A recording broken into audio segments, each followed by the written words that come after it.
When I confront Chad Reilly in the dark, will his charm or my determination finally prevail in this battle for justice? It's early morning, the sun barely peeking through the thick veil of smog hanging over Los Angeles, when I get the call that sends my heart into a stutter. Jenna's voice trembles on the other end, a haunting echo of my worst fears.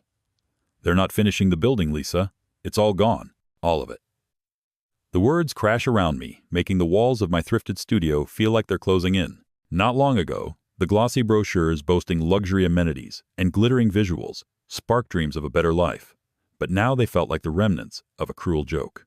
Chad Reilly, a developer with a jawline sharp enough to slice through my optimistic barriers, had sold us on a vision of the high-rise near Hollywood, where sunlight would bounce off marble countertops.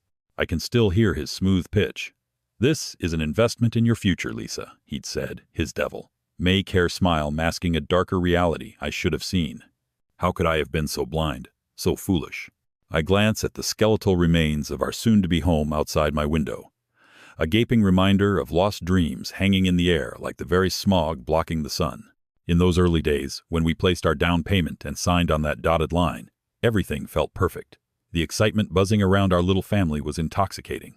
Our savings, the kind you clip coupons for and eat ramen to accumulate, had finally found a purpose. Each evening, I would scan the construction updates on my phone, dreaming of the life that awaited us in those sun-drenched halls filled with laughter and friends. Little did I know, we had signed away our future to a man who viewed our dreams as nothing more than dollar signs. The project, which was to be our home and haven, began taking shape as concrete and steel rose from the ground like hope in the midst of chaos. Just blocks away from Hollywood BLD, it was poised to be a shining beacon of luxury. Neighbors painted bright visions of barbecues by the pool and gatherings in the rooftop lounge, where the stars would seem closer than ever. Yet now, as I listen to Jenna, the excitement of those days dissolves into a landscape of regret and uncertainty. Investigating my life post-call feels like navigating a labyrinth filled with pitfalls. I pace my tiny living room, fighting back a tide of anger and disbelief. Glaring at my phone, I think of those shady real estate transactions and the questionable networking that must have gone into this collapse. Minutes later, I manage to pull myself together, reminding myself that I'm not alone in this nightmare. Jenna, my closest friend and fellow victim in this mess, is just as distraught.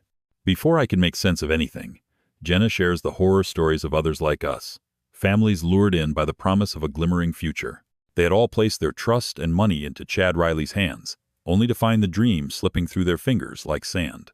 It soon becomes clear that other buyers are emerging, armed with the same heart-wrenching insights. All of us tangled in this web of deception. I feel a strange sense of solidarity amidst the chaos, but it's cold comfort when anger quickly rises to the surface. That morning, as I step out into the city, the sun finally breaks free from the smog's suffocating hold, illuminating the scarred landscape where our building stood unfinished, a tombstone for dreams. With each step I take toward the site, anger fuels my resolve. I can't just sit and let this manthus smooth-talking serpent wiggle out of the damage he has wrought with his reckless financial games. I think of my daughter, her laugh ringing in my ears, and a surge of protective instinct pushes me forward. I have a battle to fight, and I'm not going to back down. As I approach the construction site, now a disheveled collection of rusting scaffolding and tarps flapping helplessly in the wind, I can almost hear Chad's insipid charm drowning in his own greed.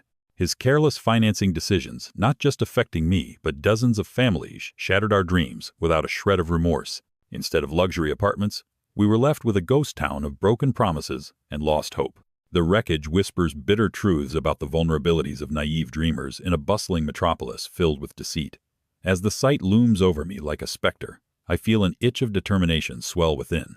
The questions I have are vast and unrelenting. How did Chad Reilly make promises so brazenly while hiding the truth beneath layers of lies? What does it really mean for me and my family to claw back from this mess? The morning sun reaches its zenith, casting a sharp light on the reality unfolding before me. It is clear that this isn't merely about a building anymore. It's about justice, about reclaiming our lives from the wreckage left by a man who played us all. As I stare at the barren frame of what was meant to be home, I can't shake the feeling that Chad isn't finished yet, and neither am I. Part 2 will reveal just how deep this pit of greed and betrayal runs, and I intend to uncover every shadow hiding his deceit. The late morning sun filters through dusty blinds as I stand outside the local developer's office, a sense of urgency pushing me forward. My pulse quickens in tune with the rhythm of footsteps echoing on the pavement around me, each thud reminding me of the ticking clock. I can't quite shake the anger that's building in my chest like a storm ready to break, fueled by Jenna's devastating news from the other day. I've come to seek answers, to pull apart the web of deceit spun by Chad Reilly and his crew. But the air in this tight hallway feels thick and oppressive, stifling hope and clarity. What I find inside only deepens my frustration, making me feel like I've stumbled into some twisted farce instead of a professional setting.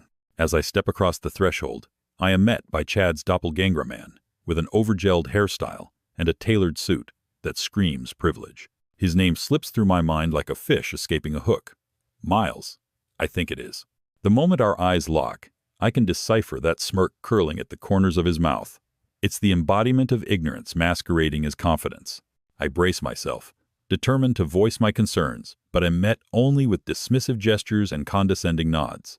I want to shake him, to force him to acknowledge the disaster swirling behind the glass tower that once represented our hopeful future. Instead, his nonchalant attitude drips with arrogance, as if to say that I'm just another nuisance in his busy day. I'm here about the high-rise on Sunset Boulevard.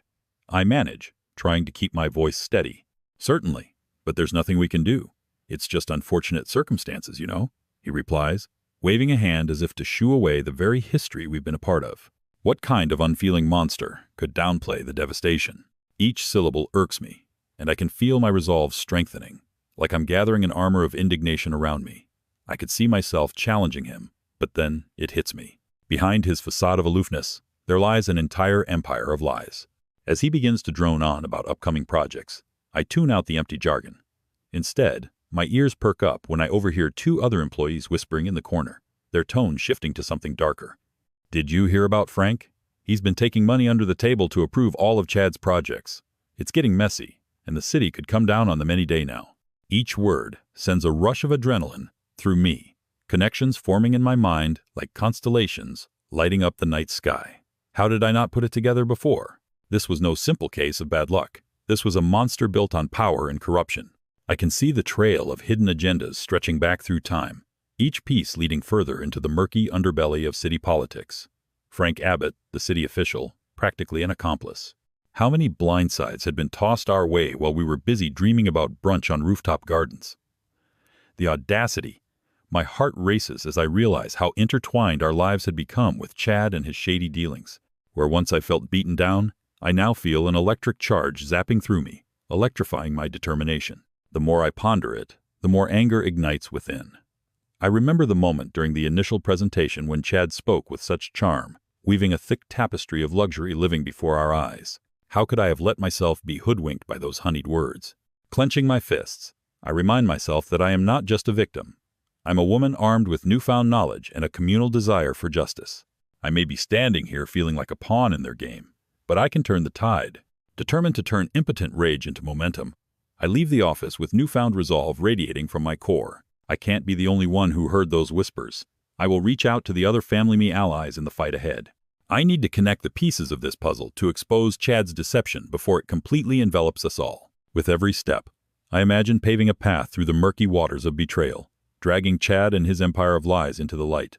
As I step outside, the sun's rays now breaking through the hazy sky fill me with a warm glow, a stark contrast to the cold, cutthroat world I've just faced. I glance back at the looming structure of the incomplete high-rise, its skeletal frame a haunting reminder of dreams shattered by greed. I can't afford to look back on moments of weakness, or doubtingly forward to the fight that was forming in front of me. The battle wasn't just about bricks and mortar anymore. It was about reclaiming lives swallowed whole by an insatiable hunger for wealth and power.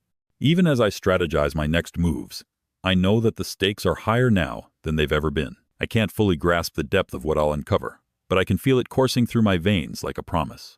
Chad Reilly might have built his empire through deceit, but I am no longer the woman cliff-diving into the depths of hopelessness. I'm ready to rise from the ashes of disillusionment and fight back, starting with the very people who should have kept the system in check.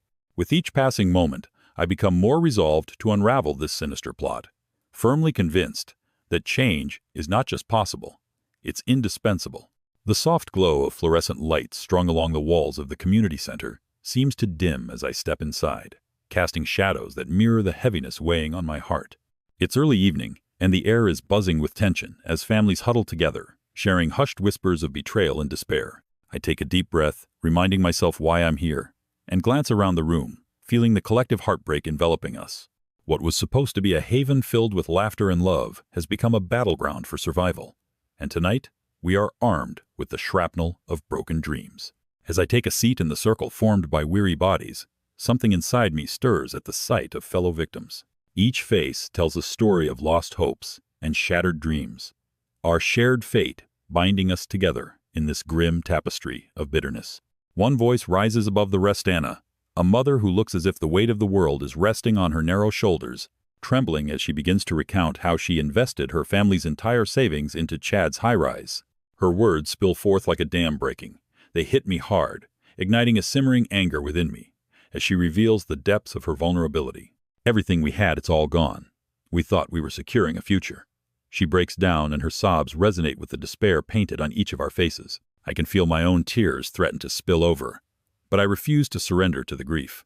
Instead, I vow that her pain will not go unheard, that we will rise from the ashes of our shattered expectations. Together we share our stories, weaving a tapestry of testimonies that would make any one of us stand as a monument against Chad's duplicity. A candle flickers on the table beside you, its light casting a warm glow that seems to stoke the flames of our shared resolve. We talk strategy, plotting our next move like generals preparing for an imminent clash. In a breach of whispered confidence, we decide to confront Chad during the city council meeting, hoping to rally our stories before Councilman Frank Abbott, who is supposed to speak on behalf of the city. As the meeting approaches, I can see the nervous energy in Anna's eyes. She's our spearhead now, but it's not just her future at stake, it's all of ours.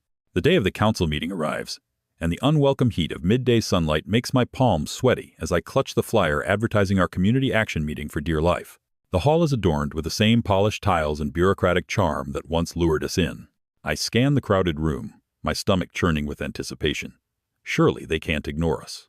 Surely we're loud enough to bring this towering egomaniac down to size, to ensure that he faces the consequences of his elaborate house of cards.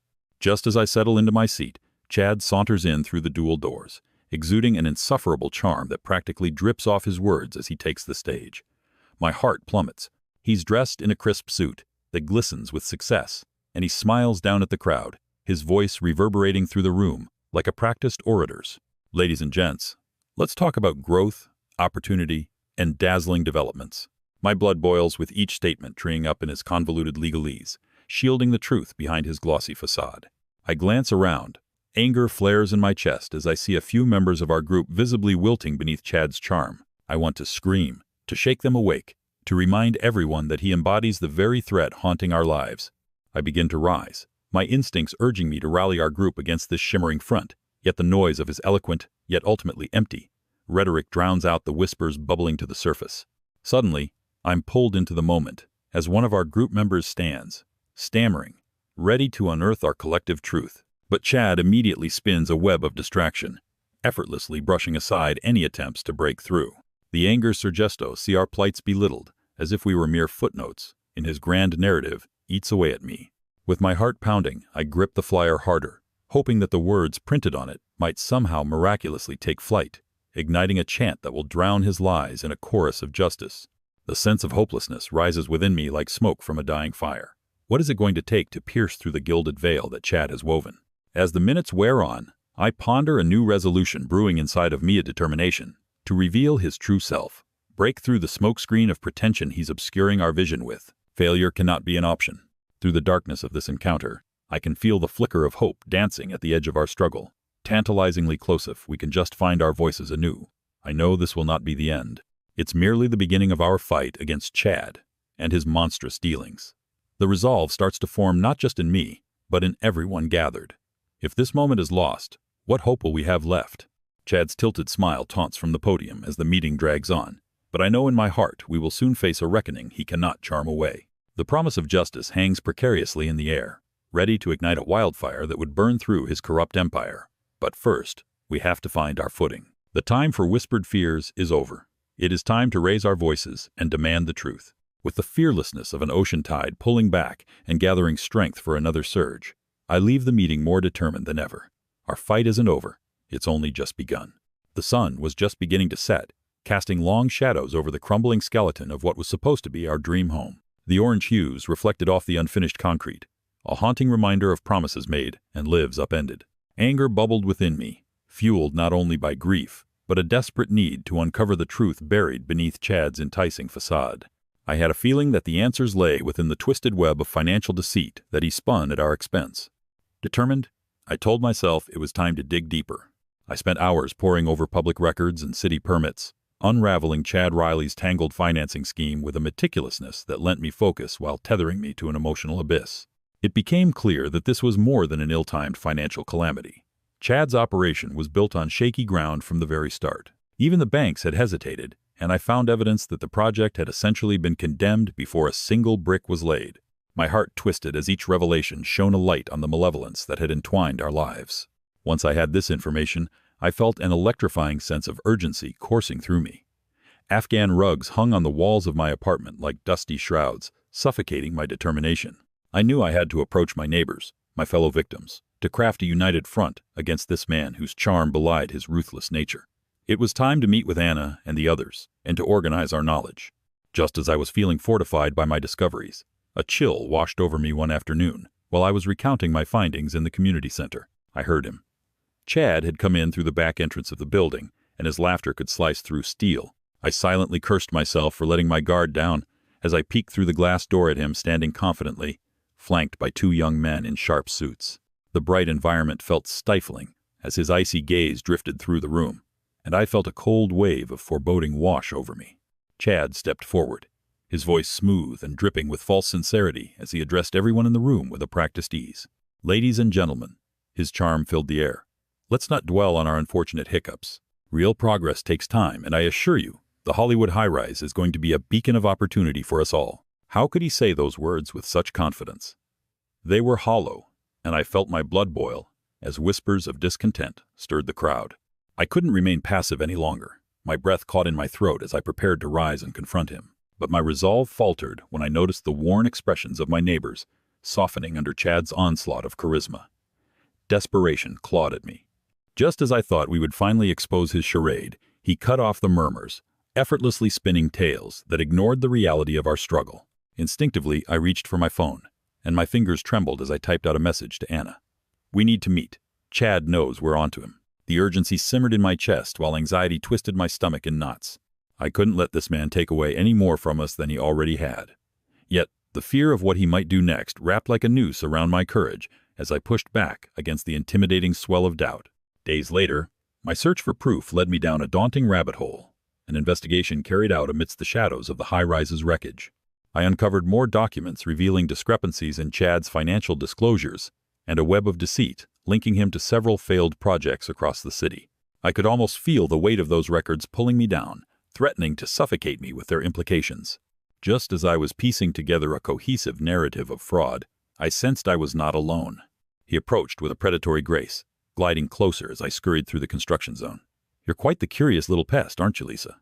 Chad leaned against the cracked wall, his demeanor dangerously casual despite the fury bubbling beneath my skin. "You really should know your place. You have no idea who you're playing with."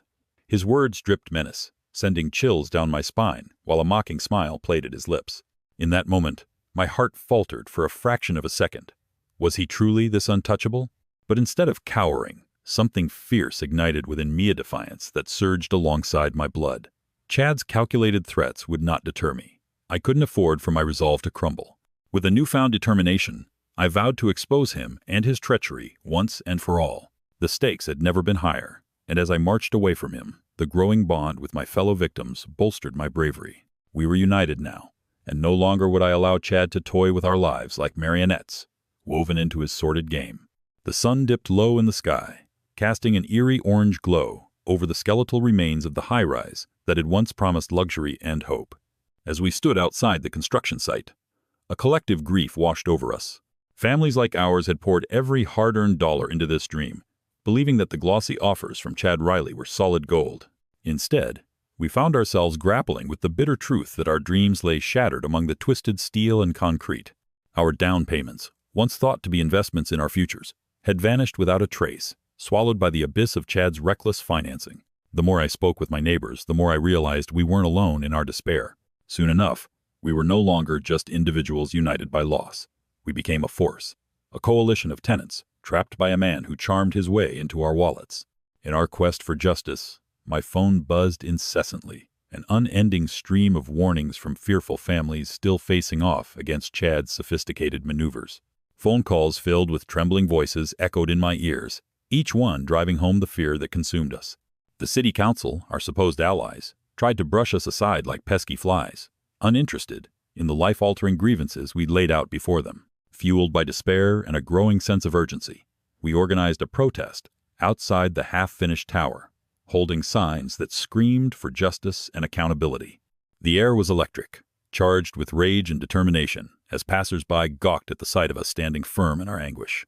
Just when I thought our efforts might finally shake the city leaders from their apathy, a fiery activist named Alex joined our ranks. His charisma was intoxicating. He was a beacon of hope who knew how to stir the system, stirring passion within us like a spark igniting dry kindling. Together with him, our voices grew louder and stronger. But then, just as the first glimmers of victory illuminated our path, a devastating realization washed over me like a cold wave. While poring over the contracts we signed with Chad, I stumbled upon a clause so twisted it sent chills racing down my spine. A single line buried in the legal jargon tethered us to Chad's wicked game, inhibiting any chance we had at fleeing his grasp. Attempting to extricate ourselves from this nightmarish situation now meant risking everything we held dear: our homes, our financial security, our very livelihoods. My heart beat a frantic rhythm as panic surged through my veins, threatening to shatter the unity we had forged in our struggle against Chad. In that moment of despair, I felt the collective weight of my neighbor's dreams resting on my shoulders. I shared this harrowing revelation with Anna, her eyes wide with disbelief, mirroring my own dismay. "What do we do now?" she whispered, her voice shaky with fear. It was a question that loomed large, filled with daunting uncertainty. Would we dare confront Chad and risk losing more? Or would we continue to fight, risking defeat simply by attempting to escape his clutches? Determined not to let fear dictate our next move, I turned to Alex, pouring out my frustrations and fears. He listened intently, his brow furrowing slightly as he processed our tragic predicament. "We need to take this to the people," he exclaimed, a fervor igniting in his eyes.